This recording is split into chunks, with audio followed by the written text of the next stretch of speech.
During our worship run-through this morning, I joked that the title of the sermon, What I Cannot Explain, might necessitate 20 minutes of silent meditation. Let's try another path.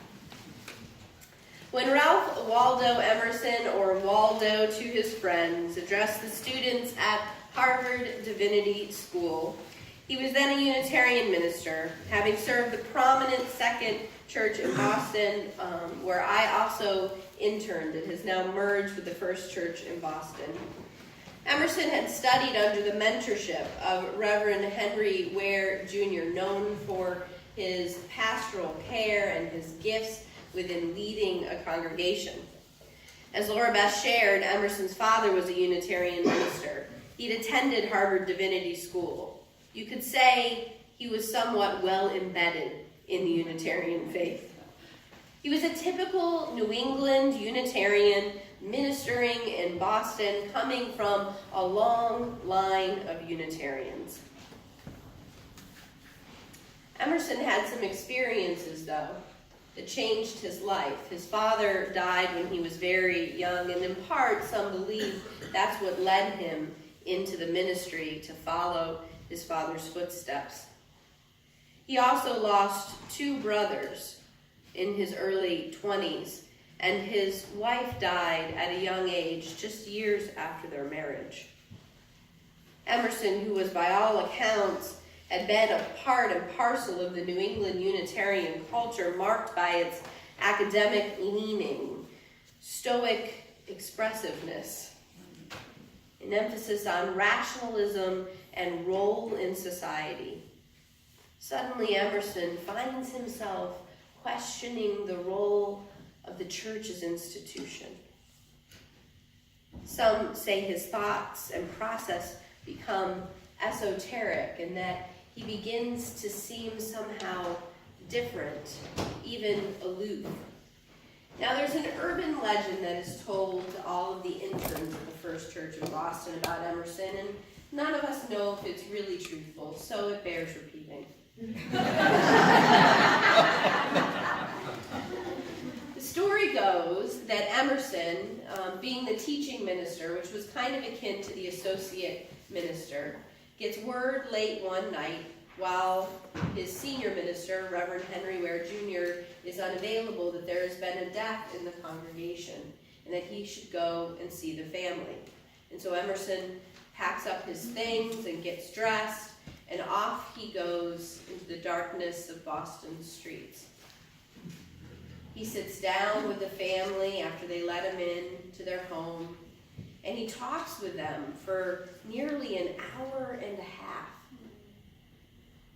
talking to them about the nature of death and the nature of life and how sorrow is woven fine.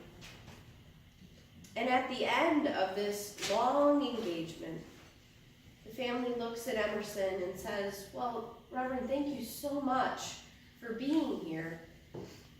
I just wonder, why did you come to our home?"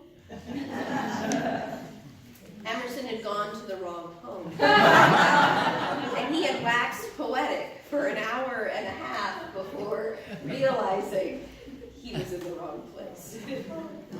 So there is a dimension to the story, at least, of Emerson's leaving the Unitarian faith that does make one wonder if it was all this radical conversion, or if some of it might have also been that he wasn't really keen on continuing in the ministry as a life career. Nonetheless, we know that a few short years later, he resigns under some duress, despite attempts to reconcile him to the church. And so he addresses the graduating class of seminarians at Harvard Divinity School just 6 years later, having expanded his conceptions of transcendentalism. And in this address, he will pit his views, unconsciously albeit, against the then traditional Unitarian views. Emerson, for example, rejects the idea of a need to believe in the historical analysis of the Bible and biblical miracles. He emphasizes Instead, against this backdrop of knowledge coming from the Bible, again, this is some time ago in Unitarianism, his own belief that moral intuition is possible is a source of knowledge, that we have a moral compass within us. Now, his views are considered radical, and this Divinity School address marks his final break with the Unitarians. He goes on to become one of the foundational thinkers in Transcendentalism.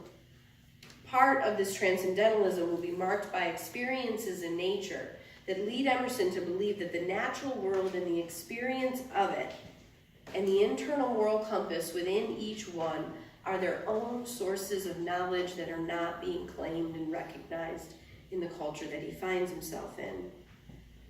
Just as Alice read, he writes, "I am the lover of uncontained and immortal beauty."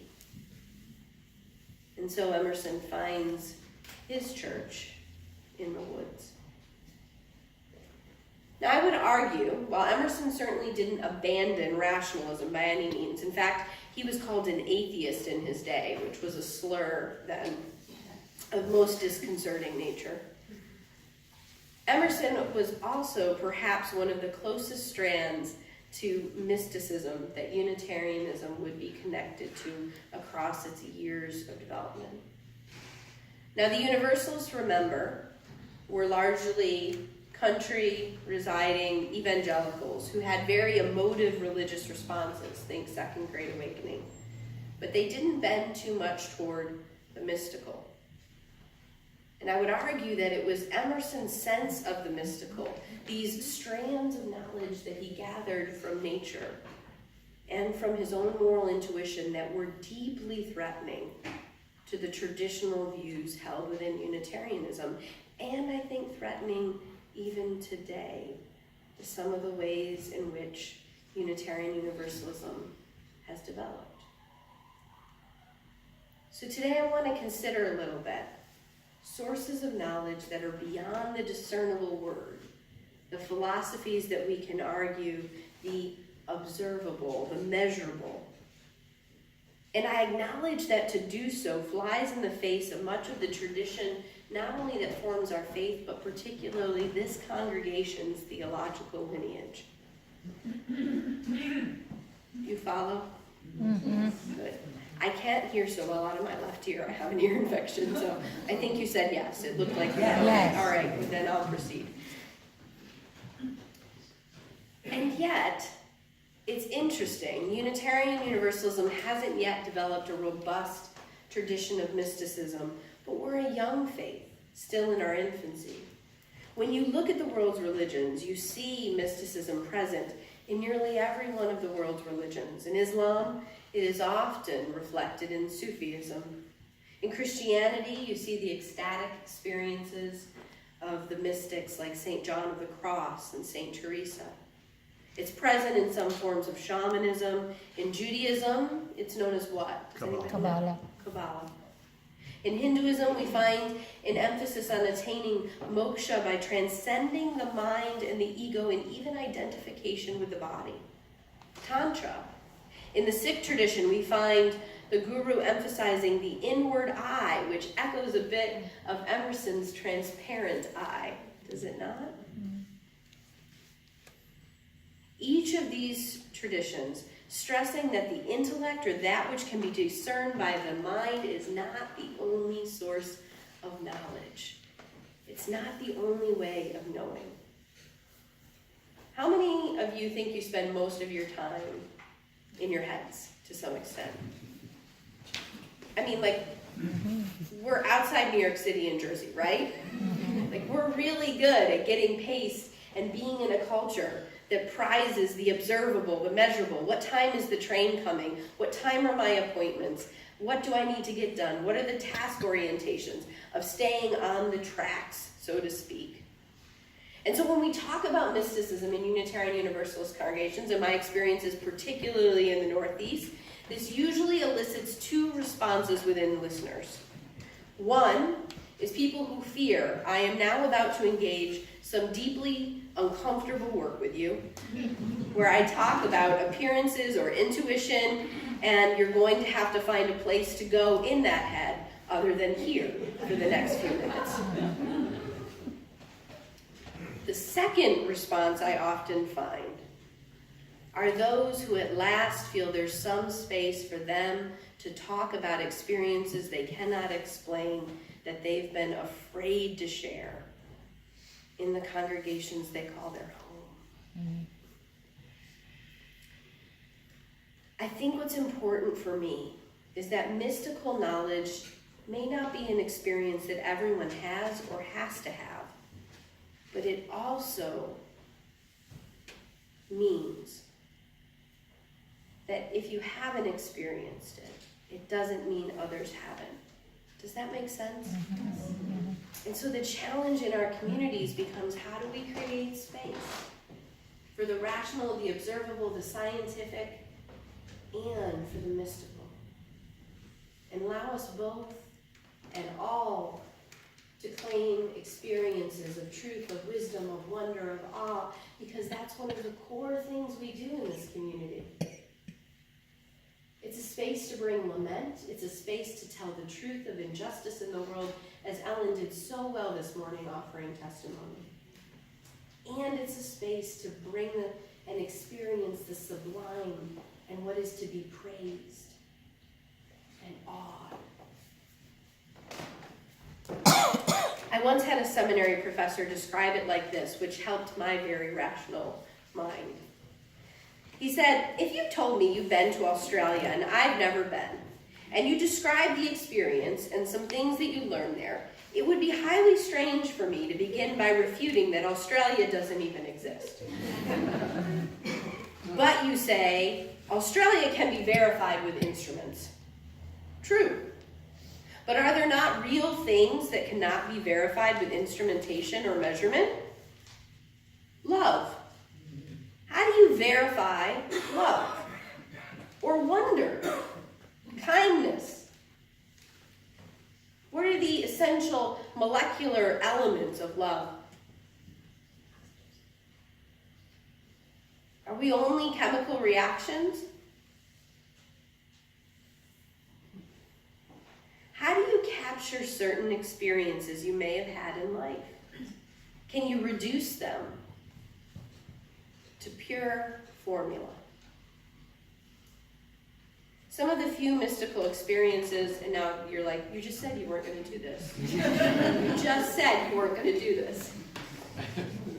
Some of the few mystical experiences I've had in my own life are often in liminal spaces, threshold spaces, right?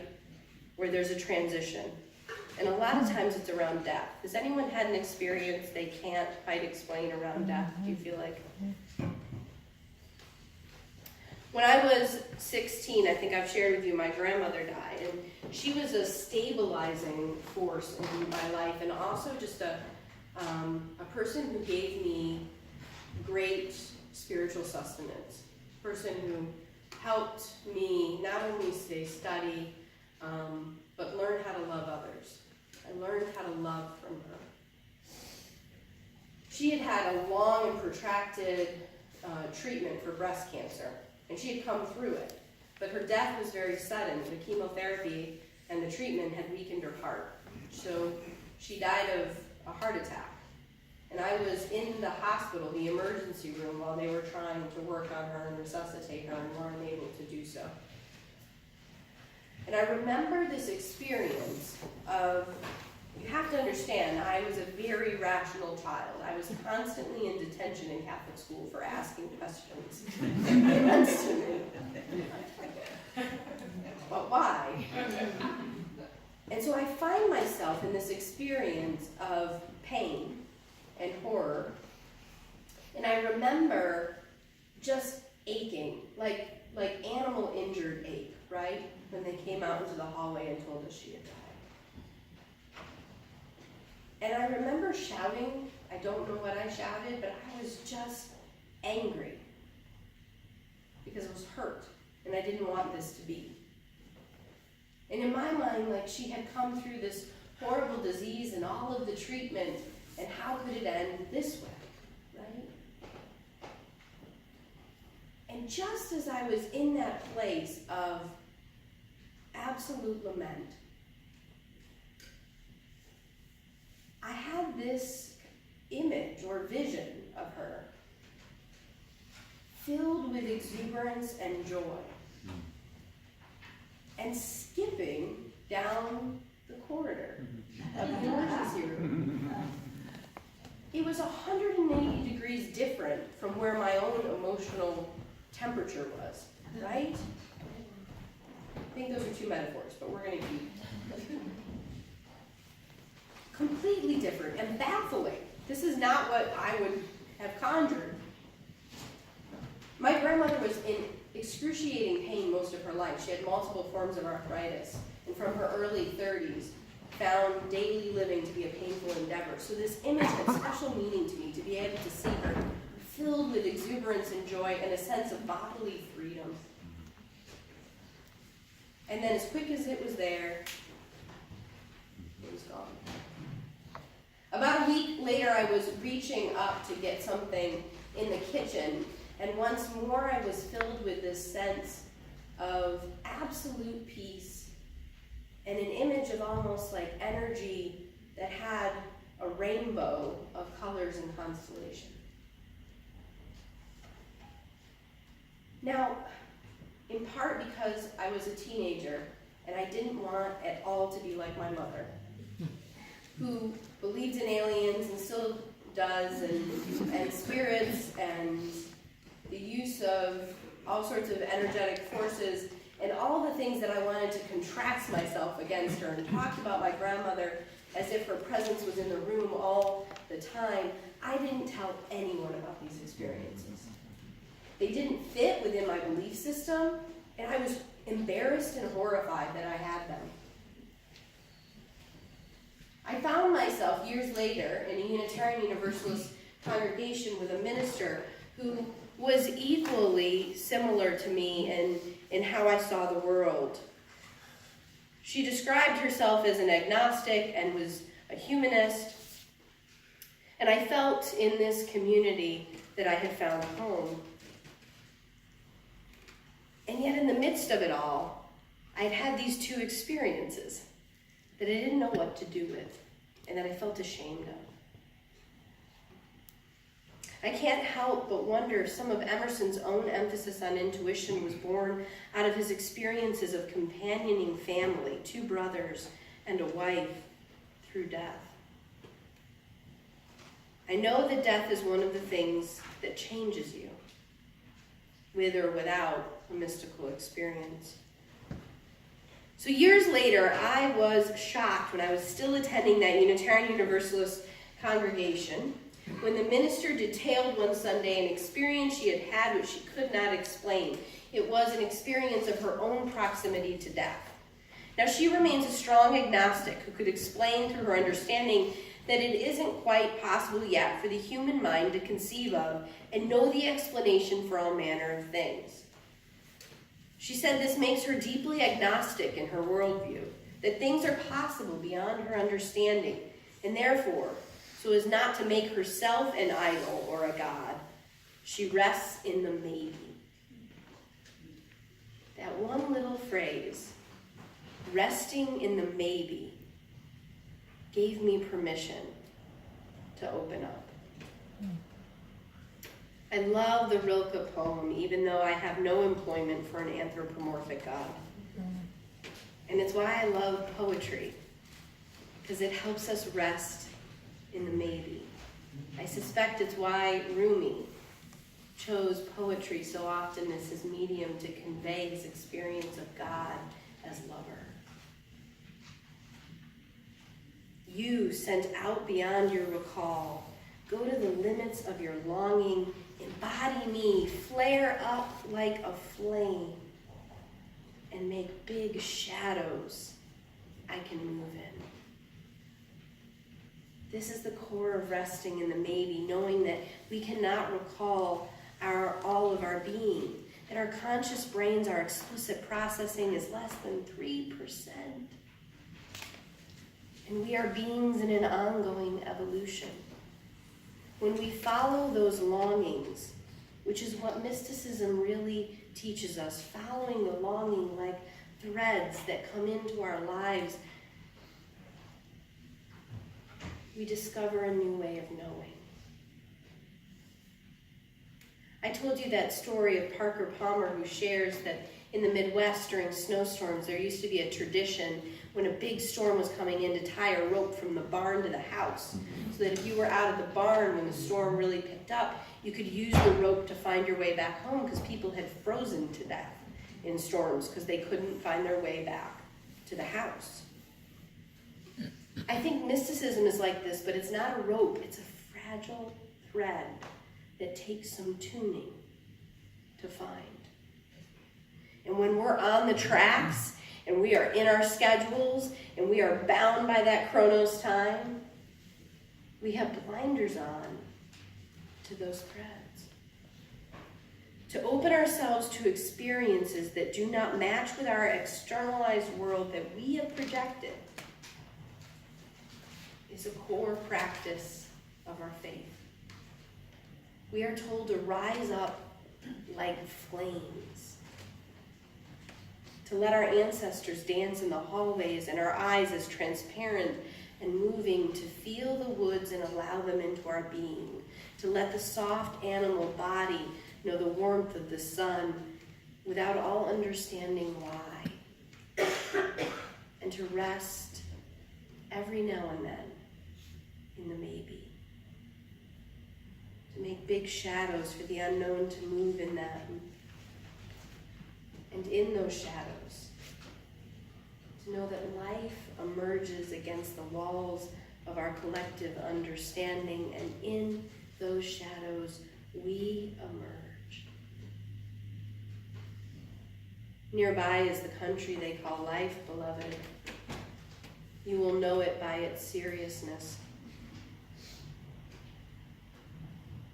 Give me, give life, give mystery, give the great space we do not yet understand, give the quaking connections, give the thread in the wind, give the holy awe of this day, your being, your breath, your life, your mystery, your evolution. Give life on this earth day, your hand. Might you always follow your way back to the home of your soul in any storm that befalls you. Amen. Amen.